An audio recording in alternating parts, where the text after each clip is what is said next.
depend on knots and links, and I think you're all aware of the unusual thing that we now have 21st century is unlimited. Yeah. Okay. So, thank you. Good morning. Feel free to stop me and ask questions. I'm going to present some new work on random knots, and this is joint work with Nati, John, and Tal. And so let's go.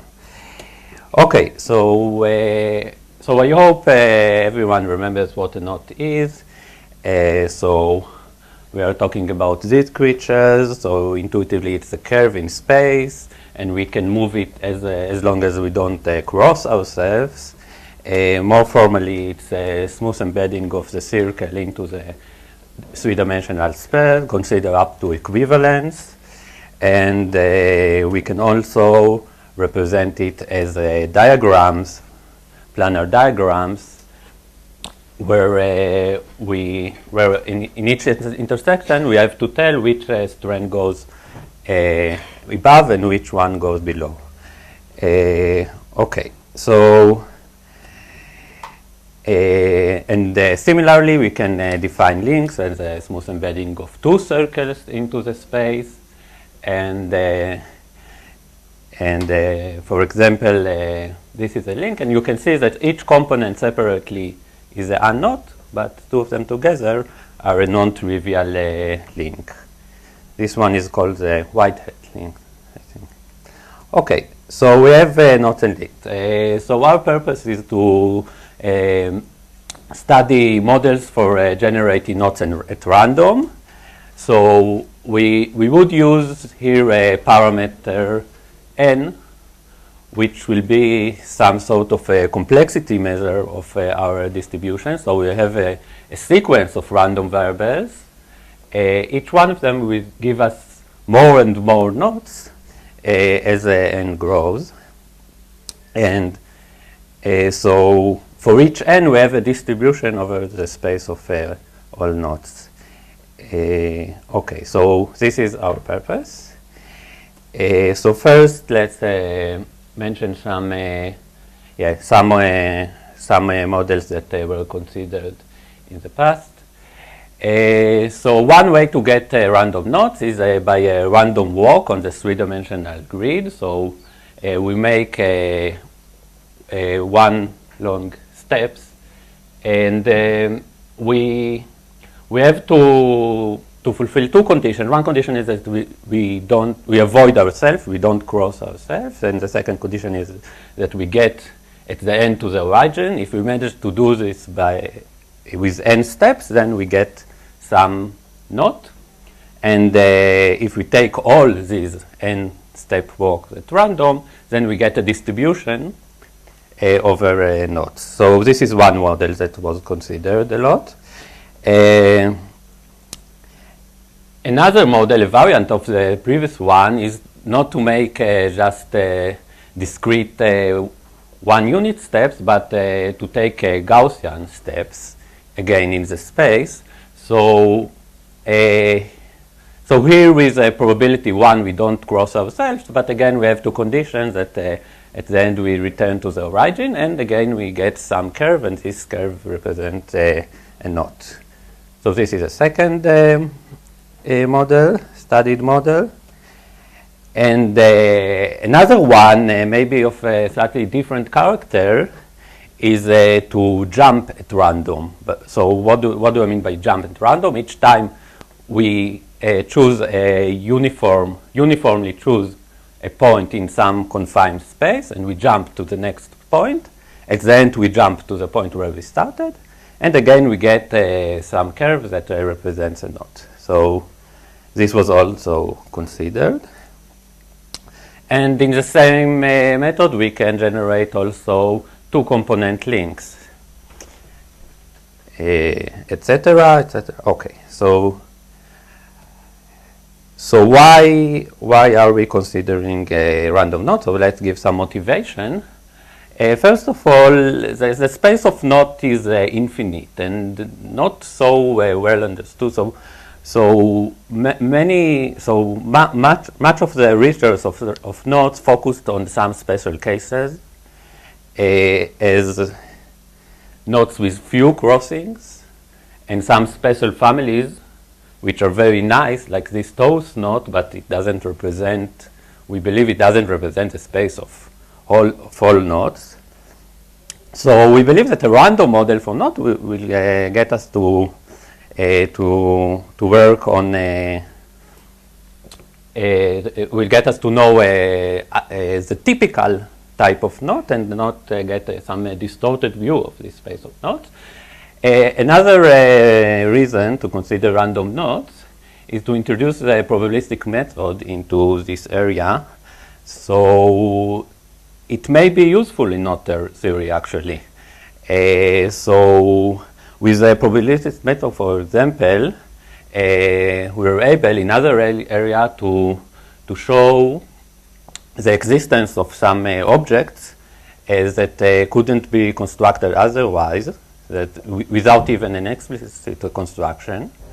And maybe it may be useful in the theory, in knot theory also. So one example. So I have to say we're still not there, but one such question, for example, so the unknot has a trivial Jones polynomial.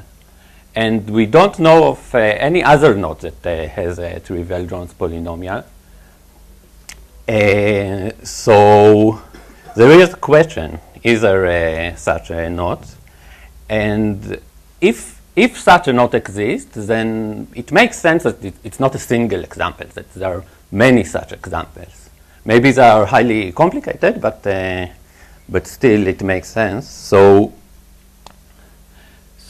if this is the case, then maybe we can show that it exists without constructing it, but just by showing that in some random models that the probability of getting a trivial Jones polynomial is higher than the probability of getting the unknot. So it may be useful for these directions of research. Okay.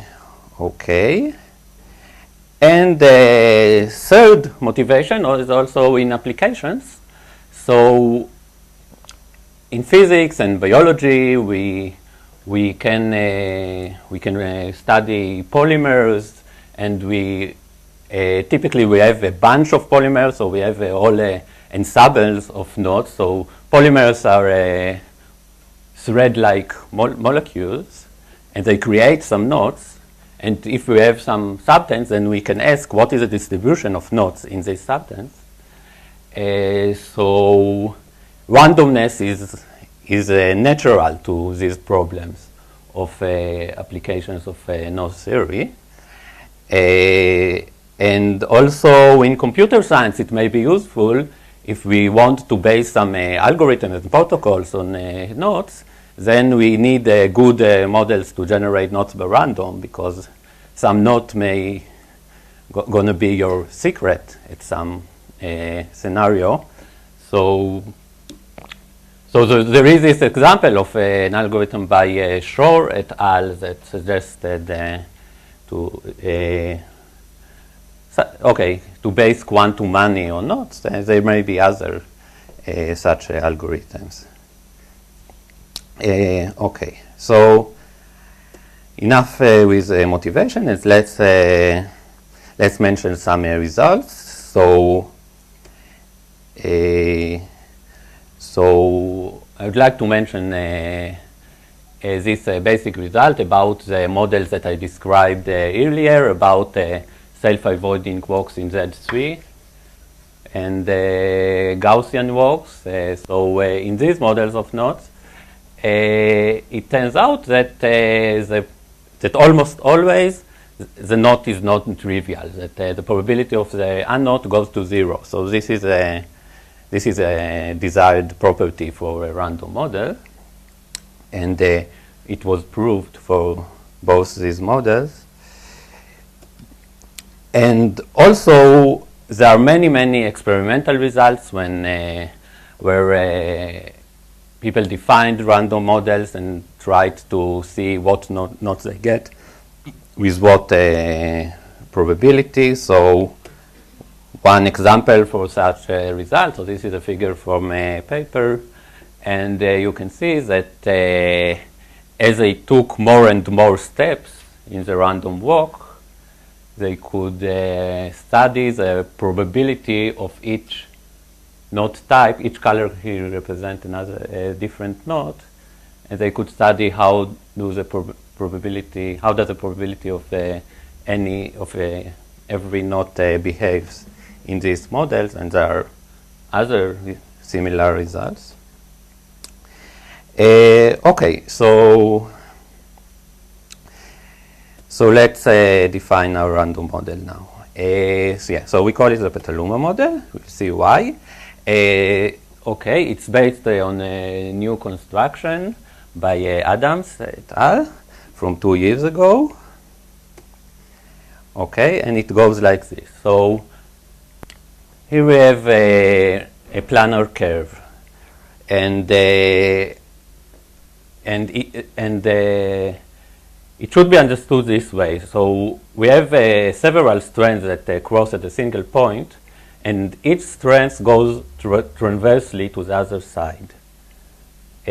So these lines are actually straight in this diagram.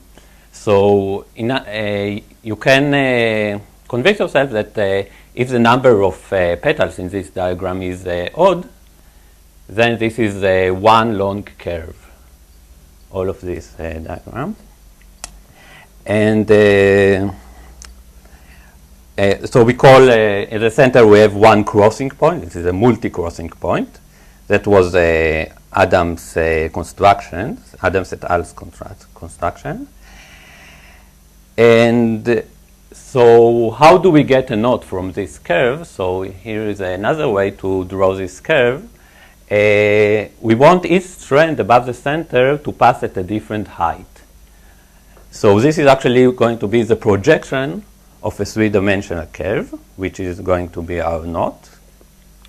So we have to decide which strand goes at which height. So here you can see that each strand has a slightly different height, so this is actually a knot. And we do so by specifying a number on each strand. So this is the same knot put in a mugshot, and you can see that the numbers on each strand represent the height at which it passes. So which knot is this? Do you recognize? Is it trivial? No, it isn't. How many crossings do we have? 3. Yeah, so it is a trefoil, right? Okay. So let's see. So now a random model is going to be like this. We generate a permutation by random. We take a random permutation, and we start at some point. So here it says this point, and we go along the curve. And as we travel, we write the numbers, that's the order that appear in the permutation. So we have some assignment of heights to our strands over the center, and this way we get a knot. So we take the permutation uniformly at random, and we get a random model for knots. Okay. So so an important result by Adams et al. Is that this way we can get every knot. I mean, we may need many petals, but starting for some n0, starting from some number of petals, every knot joins here our distribution. So this is a universal model for knots. Okay, and this is, of course, a desired property for a model for random knots. Okay. Okay, so what if we want random links instead of random knots?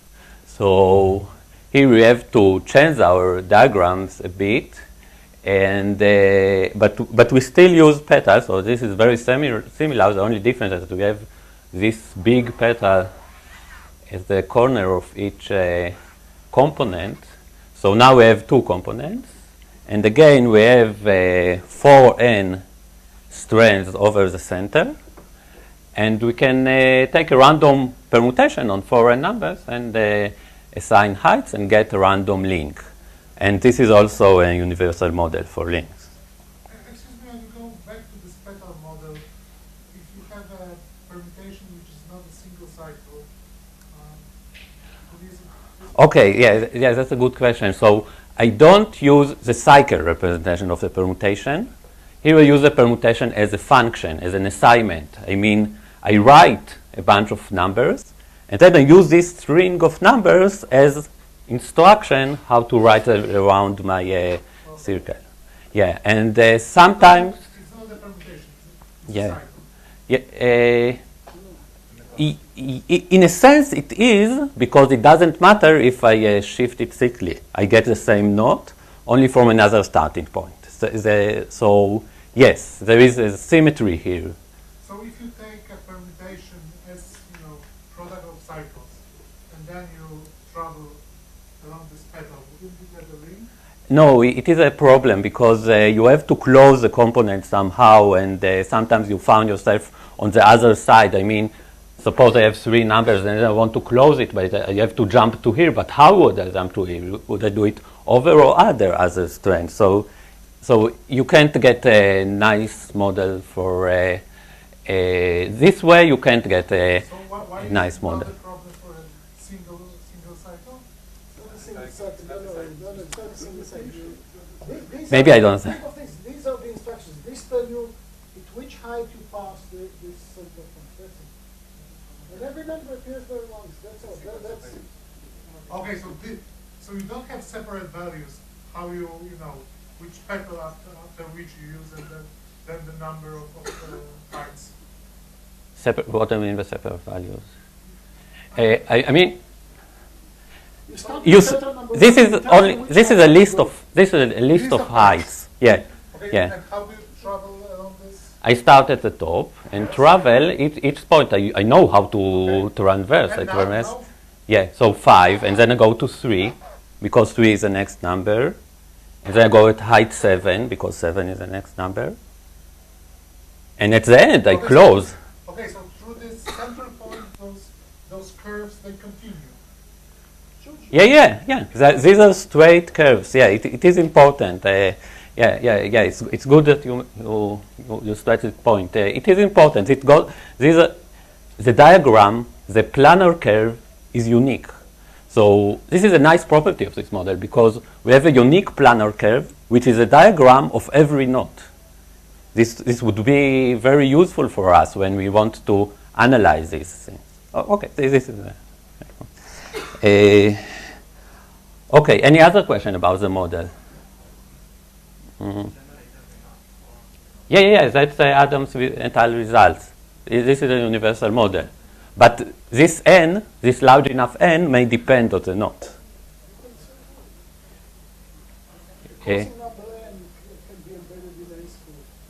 Yeah, okay. Yeah. If you remember the crossing number from Joel's talk, then if you give me a knot with crossing number n, then I may use up to n square petals to represent it. Yeah. Order of n squared. I think even n squared exactly. Yeah. Okay. So this is a model. More questions about it? Okay. So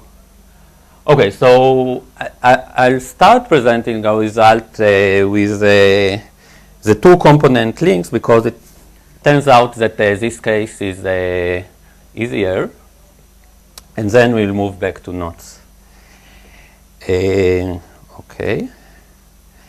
So if you've been here on Monday, then you may remember the linking number, which is an invariant of 2-component links. So it can be defined as follows: is for every link, we take all crossings where the blue components goes above the red components. So we only consider the crossings where the blue component is at the top. And then we count with signs. So the number of positive SAS crossing minus the number of negative SAS crossing. You may remember that Joel used a slightly different definition, where it was actually the average of this for the red, for the blue and for the red, but it's the same number. So there is something to check it. This definition not only doesn't depend on the diagram of the link, as we saw, but it also doesn't depend on the choice of colors. You can switch the colors and you will get the same number. I mean, in Joel's definition, it was symmetrical. It was obvious. Okay, so this is a definition of the linking numbers that we used. So it's exercise to show that they are equivalent. And so for each link, we now have some number, and here are some examples. So I guess we've already seen examples yesterday. So I won't do the computation here. Okay. Yeah. Okay. So this is our first result. So what is this limit? It actually tells you what is a limiting distribution of the linking number. But it's not the linking number that we consider. It's the linking number divided by 4n. So do you remember what n is? N is the number 2n plus 1 is the number of petals in our knot. So if we rescale the linking number by 4n, then we get some convergence in distribution of the linking number of this invariant. And we can also tell what the limit is. It's a constant over a hyperbolic cosine square. So how does this distribution look like? Yeah.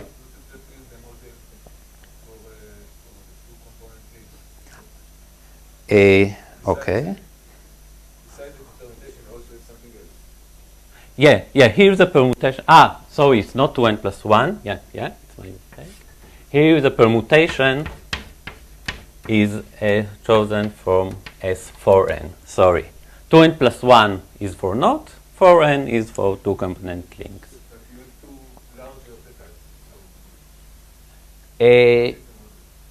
So here we have 4n strands over the center point, and we assign height to each strand uniformly at random. Yeah, for all knots, only the number of petals may grow. So the number of small petals inside the two larger ones is fixed? Yeah, so here n equals 3. So we have n petals on each side, so that's why we have 4n strands. You have 2 inside the larger.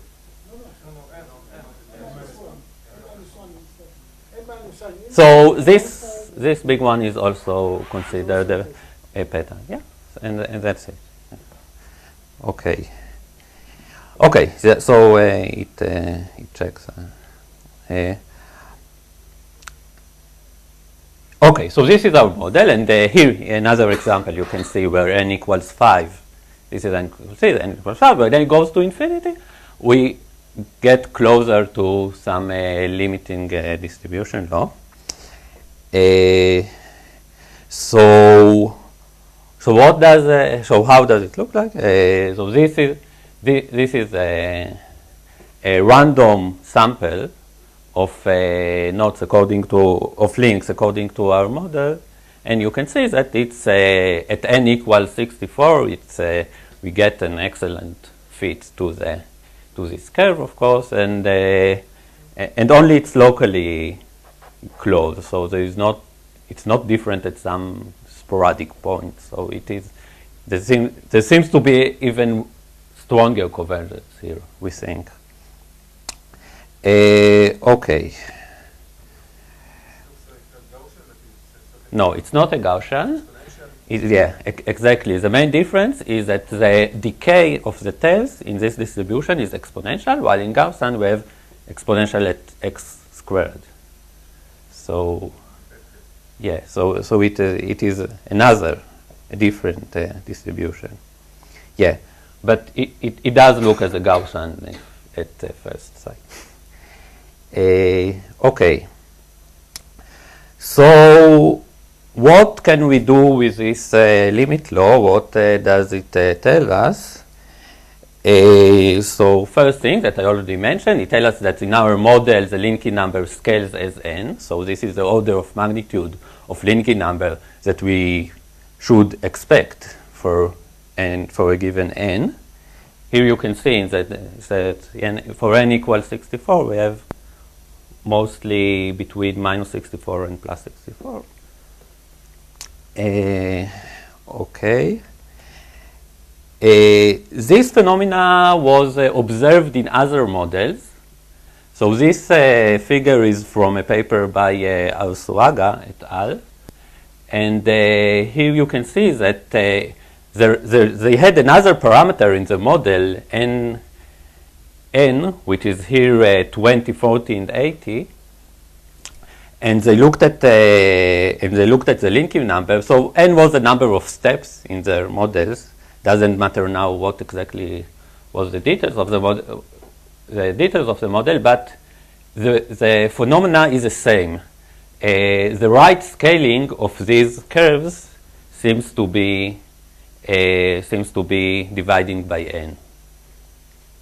The linking number should be divided by n. So maybe there is some universal property here, and we'll talk about universality a bit later if we have time.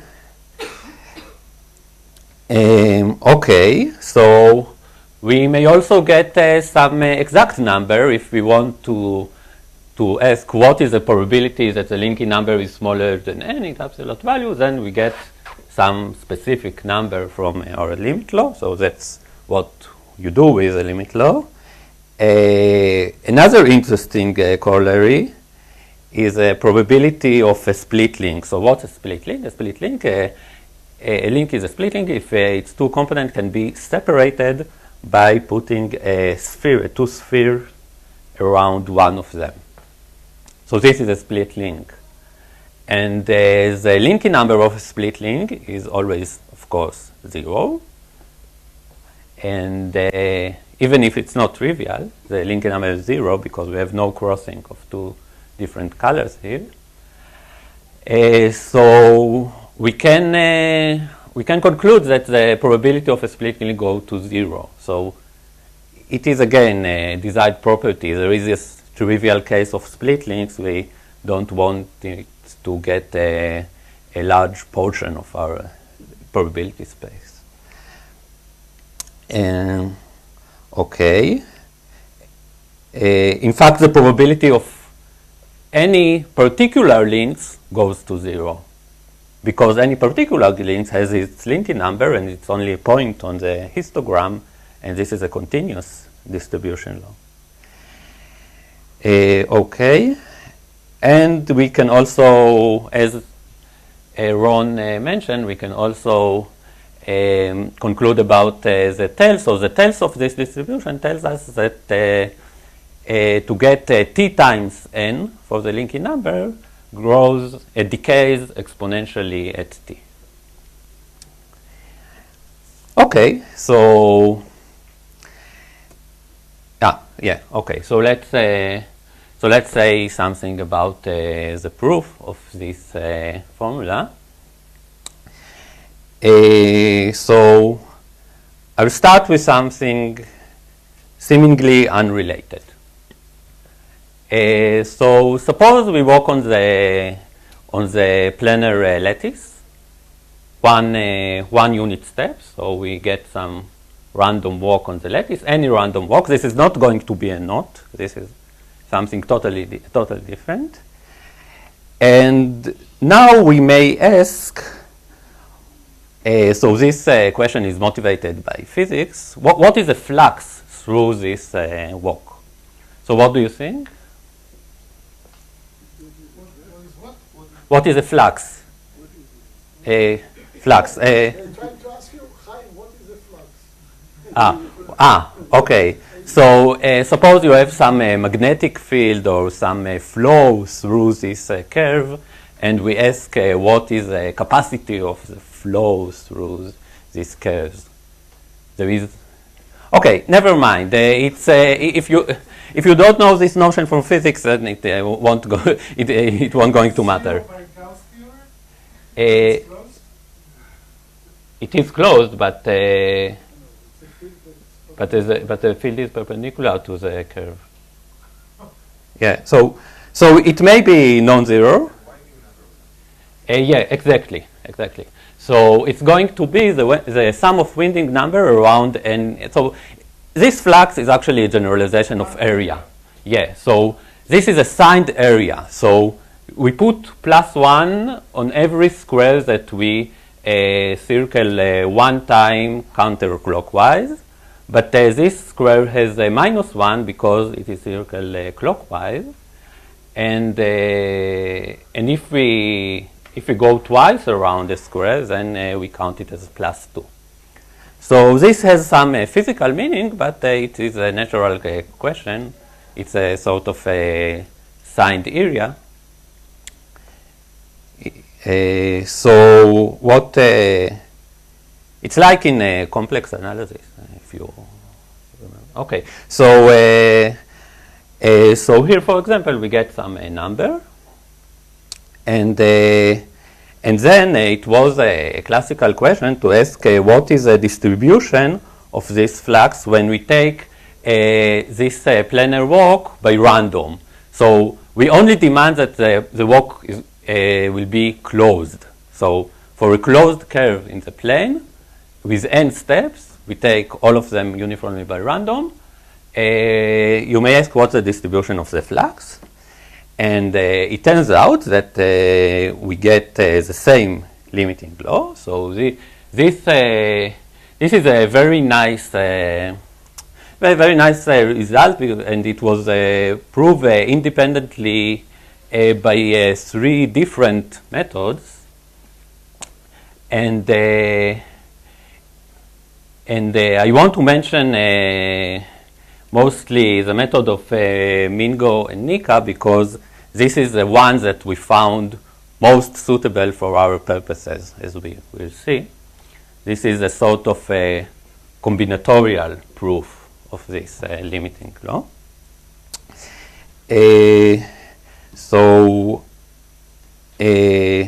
Okay, so what's the relation between this question as a question of a random link? So first I want to make a definition. So note that when we demand that the walk has to be closed, then we restrict ourselves to walks with an equal number of right moves and left moves, because we have to get to the origin finally. And for the same reason, the same number of ups and downs. But I want to make another restriction, that actually all these moves are, the count of all these moves are equal. So we have n move at each of the 4 directions. And if this is the case, then we call this walk balanced. Okay, so now I can state the relation between the two. So we can establish the following relations: the distribution of the linking number of a random link with 4n petals is the same as the area of a random walk with 4n steps. But this is also for only for balanced closed walk. Yeah. And the linking number also can be negative. Actually, the distribution of both of them is symmetric around 0. Why is that? Because you can reflect everything in any direction, and then all the signs of the linking number is going to be negated. Yeah, and also, of course, the area has a symmetrical distribution. Okay, so let's establish this equality. So proof start like this. We'll start with a link. So this is a random link. So we have some permutations that tell us what heights are assigned to what strands here. So we can zoom in on the center point, and there we only see strands going in several directions, and we write them according to their heights. So this is the lowest strand, and this is the highest strand. And I only want to record the direction, the general direction of a strand. So I have 4 general directions. I mean,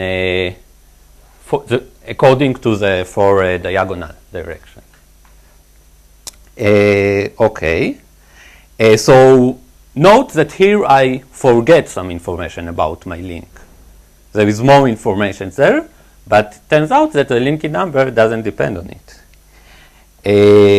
Okay, so now let's start to walk in the plane, and I walk according to this direction. So I read this list of heights, this list according to heights, as instructions where to go next. So I start with the direction of 1, then the direction of 2, which is the same. Then I go in the direction of 3. Yeah, this is 3. Okay. So what is going to happen eventually? Eventually I get back to the origin because I have n arrows in each direction. So I get some closed loop, and then I may ask, what is the area of this curve? And it turns out that this area is exactly the linking number. Okay, so we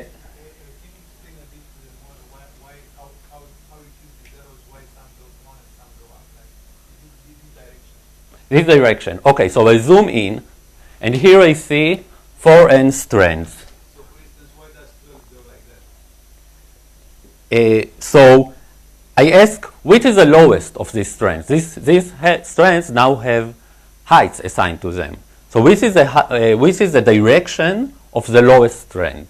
And then I see it is this direction because it belongs to the purple component and it goes from this side to this side. So I write height 1, this direction. So it's just one of the red diagonal and the purple Yeah, diagonal. yeah. So it's always from here to here and back, or from here to here and back. Yeah. Yeah. So okay, so that's how we get an area. And why is it the link in yeah? This one method also mostly drops the requirement for the walk to be balanced, and you allow the curve to have the number of right? So this is It's a link, it doesn't matter. You can choose this better than one of the groups and more better than the other, and then that corresponds to yeah, that's right. But recall that we forgot some information.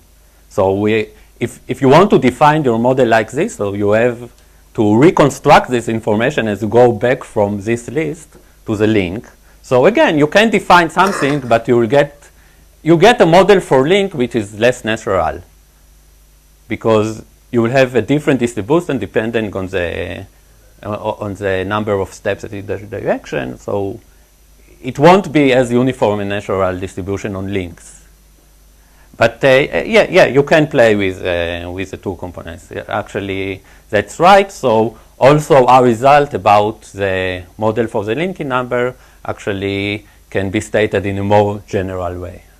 That's right. Does your model capture all links eventually? Yeah. That's true also for 2 component links, not only for that's by Adams et al. Okay, so maybe I'll take a few minutes to explain why do I get here the linking number. So where is it? Okay. Oh, sorry.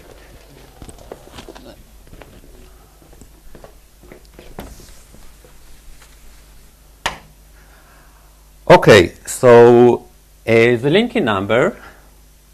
Let's start with the linking. I'll start for the linking number. So it's going to be the linking number is equal to the sum over the number of these crossings minus the number. This is the no mistake. This is a positive one. And this is a negative. Okay, minus the number of. Actually, I should draw it with the same colors as in the picture. So the blue one is supposed to go this way. Okay. Minus the number of negative crossings. Okay, so. Need to be also on top at the right. Huh? The blue arrow needs to be on top. Ah, yeah, sorry. Yeah, my mistake. Okay. And here. Okay, so it can also be the other way around with blue and purple. So these pictures are not oriented. You can rotate them. Okay, this was a definition of the linking number. This is a sum over crossings. And we can write it. So what is the crossing where the blue is over the purple? It's a pair of arrows in this list where the blue one is over a purple one. So for example, 3 and 2 form one crossing. So we can write it as a sum over blue. So the blue one is going to be a x component, and then a sum over the purple strands, which is going to be y, but we have to make a requirement here because we want the blue to be over the purple. So what is my condition here on y? Yeah, y is going to be less or less than x. X is a purple one. And then I have to compute the signs. So the signs depend, of course, on the directions of the two components. So it's going to be the direction of x times the direction of y. You can check it. And so I'll define everything. So x is all numbers of blue arrows. Y is all numbers of the purple arrows. And S is from a number to plus or minus 1, plus 1 if it's in one direction, minus 1 if it's in another direction. So this way you can write the linking number as a function of the permutation. Okay, so now we can rewrite this expression, so I'll do it on the other board, as the sum over x of Sx times the sum over y, which is less than x of Sy. Okay, so this is the accumulated sum of steps in the y direction. So actually it's our height at y. So the letter y is already taken. So I lose another letter, maybe which one? T. And this is this is a step in the x direction, either positive or negative. So eventually we get here just the expression for the area of T dr. Okay, this is a step in the R direction. So it looks like this. This is one step in the R direction, and we are at height T. So this is a contribution of these steps to the area. Okay, so you may check the details, and this is how we get the signed area from the linking number. Okay, so what's the proof? So now we have we have to prove this limit law, and we know that the proof is more or less the same as the proof for the imbalanced case. So both proof goes along the same lines. The method of Mingo and Nika. So first we write the crossing formula for the linking number as we did here as a function of pi. And then, so this is a typical application of the method of moments. Okay, then we write the case power of this expression and take the expectation over pi. So this is a case moment of the linking number.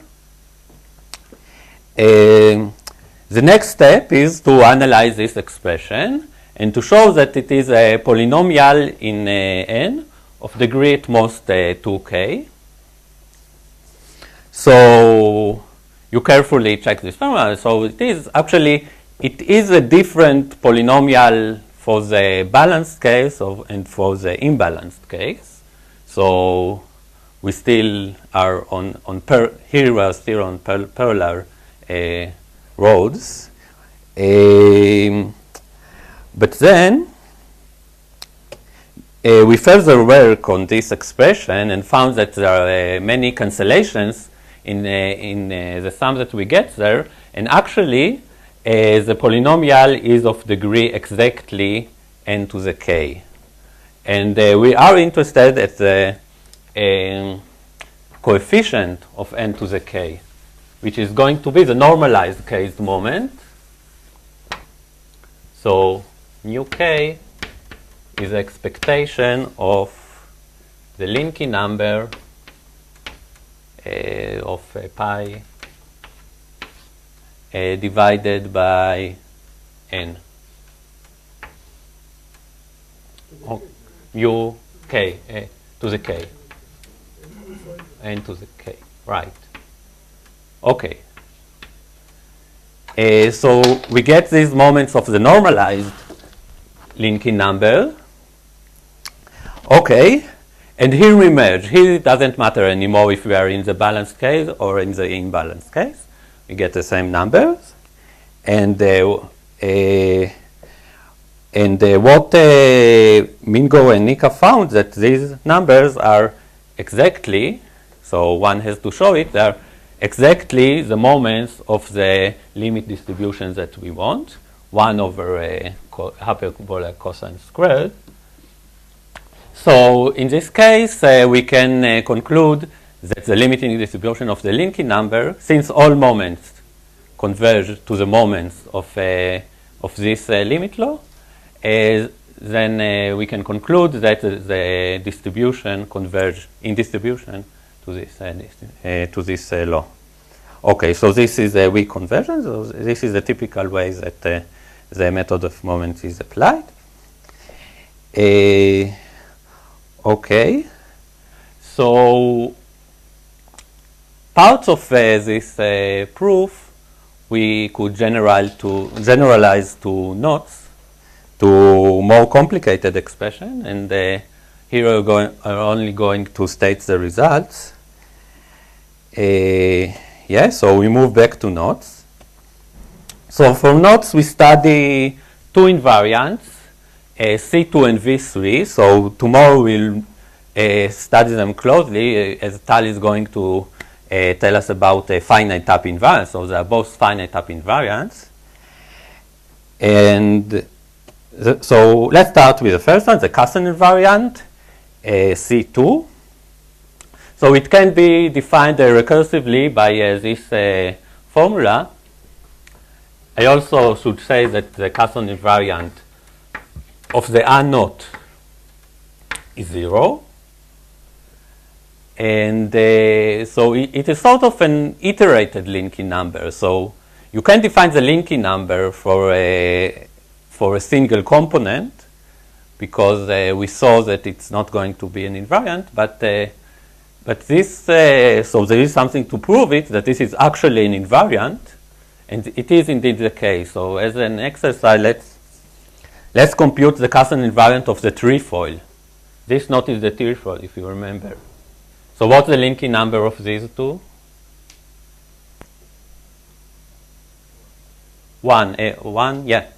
Yeah, it is 1 because it is a positive crossing.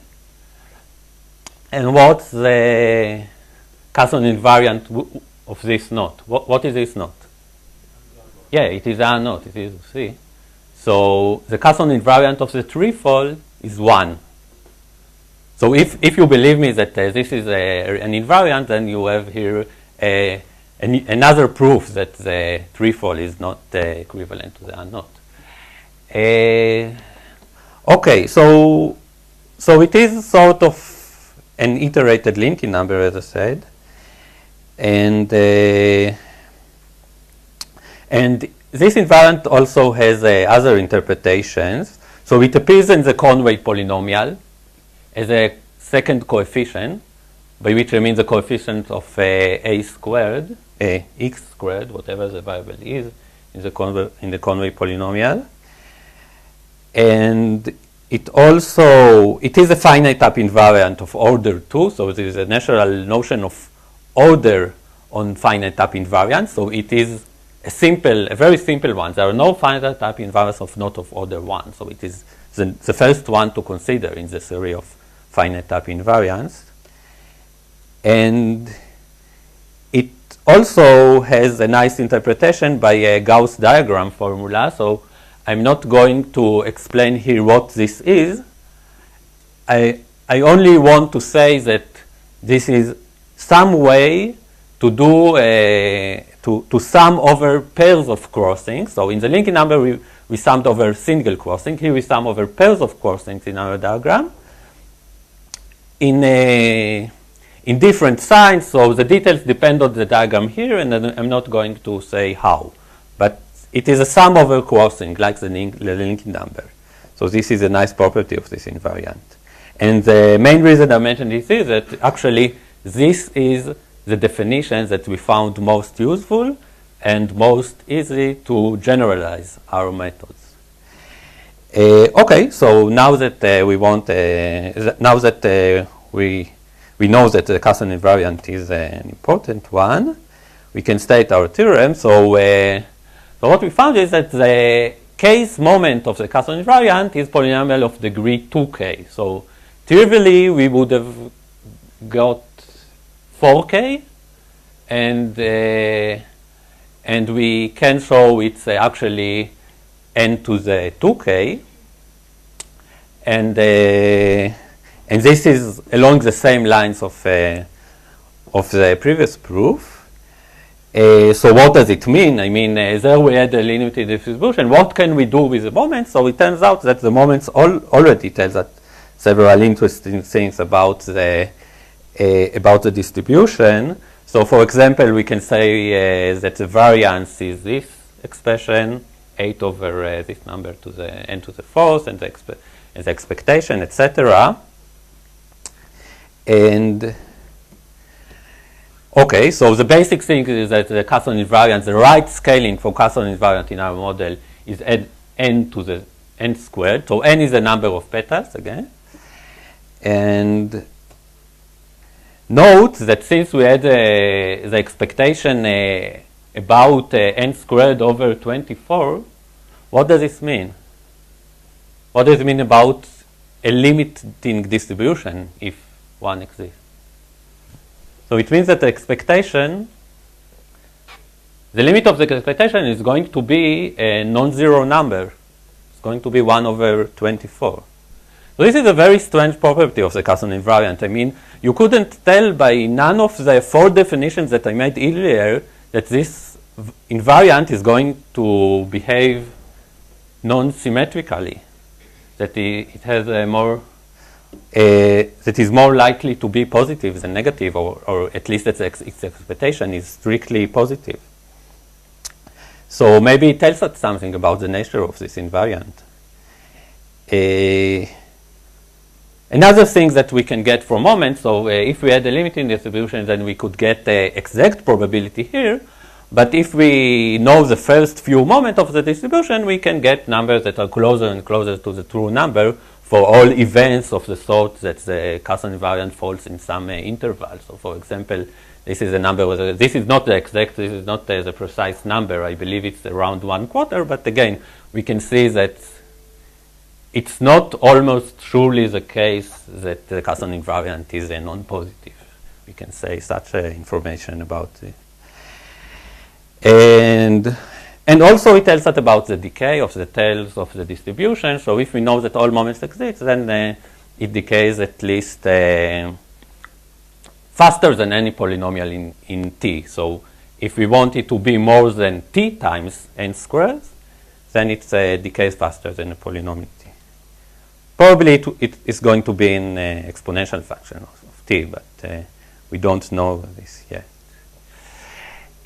So we made some numerical experiments, and we found that the distribution gets closer and closer to this shape of distribution. Does anybody recognize this distribution? We didn't. I mean, it's a strange one. I tried. Okay. So here you can see it's non-symmetrical, that the expectation is more or less is positive somewhere. And we believe it to be the limiting distribution. Okay, so in a few minutes I'm going to tell something about the next invariant, the V3 invariant. So this invariant appears in the Jones polynomial. So there is some modifications that we have to make for the Jones polynomials, but basically it is as the third coefficient of the Jones polynomial. And it is a finite type invariant of order 3, and it has this nice definition by a Gauss diagram formula. So it turns out that there can be many definitions by Gauss diagram formulas for the same invariant. So there is a whole space of formulas for any invariant. And this one we could use, but not every formula would work for us. It is a strange property of formula that we are still trying to understand. Okay, so again we were able to show that as a case moment of V3 is a polynomial of n of degree 3k. So again, it tells us that the typical value of V3 is of order of magnitude n cubed, whereas it's the number of petals. And this made us suspect and conjecture that for a finite type invariant of order m, the scaling should be n to the m for this invariant in our random model. Okay, so finite type invariants are important. We'll hear more about them tomorrow.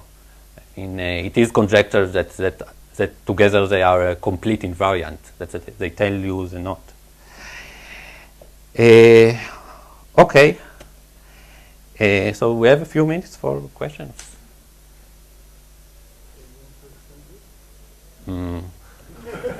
I think it talks for itself. Yes, so this is something you can find on the internet. Okay, more questions? Yeah. Yeah.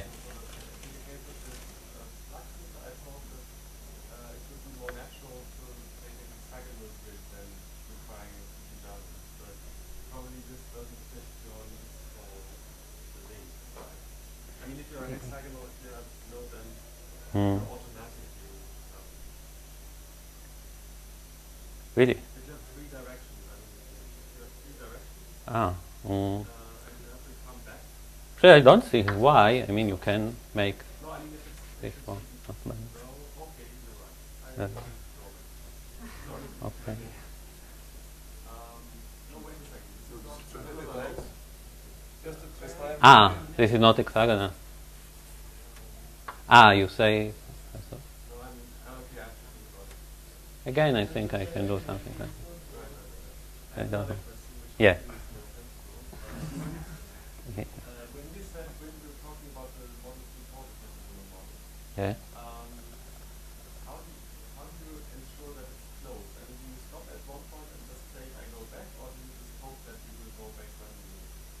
Okay, so this is a good question. So it depends on the model.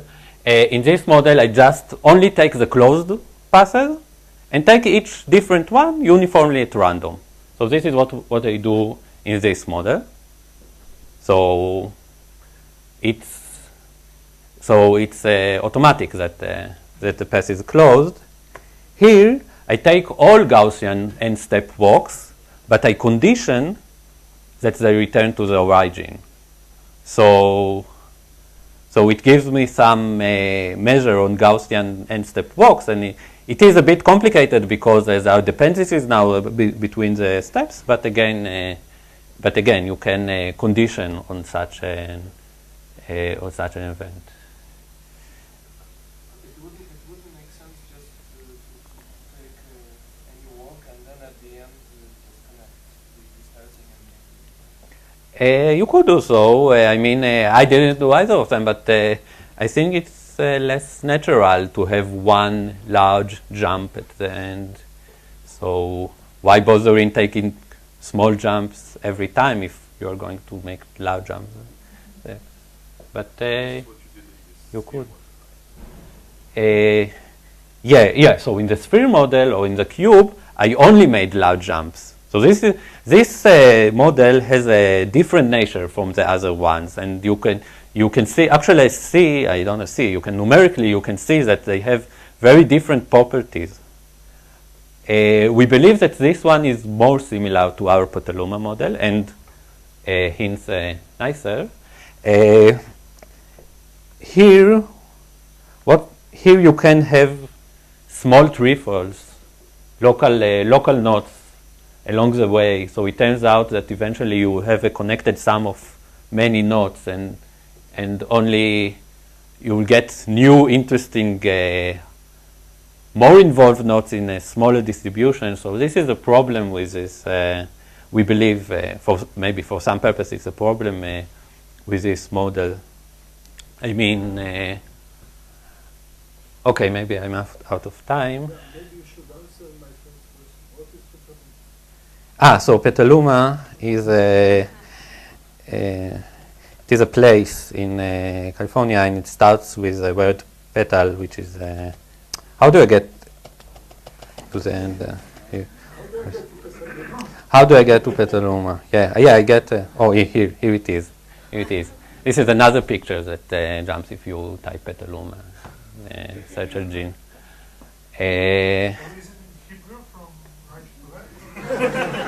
This what came out. I don't know. I guess that they took the picture from the behind of the sign for some reason.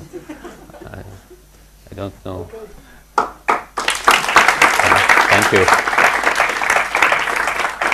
Thank you very much. So just a quick reminder. So lunch now at Wise Cafeteria, 1:30, Shiloh's scientific.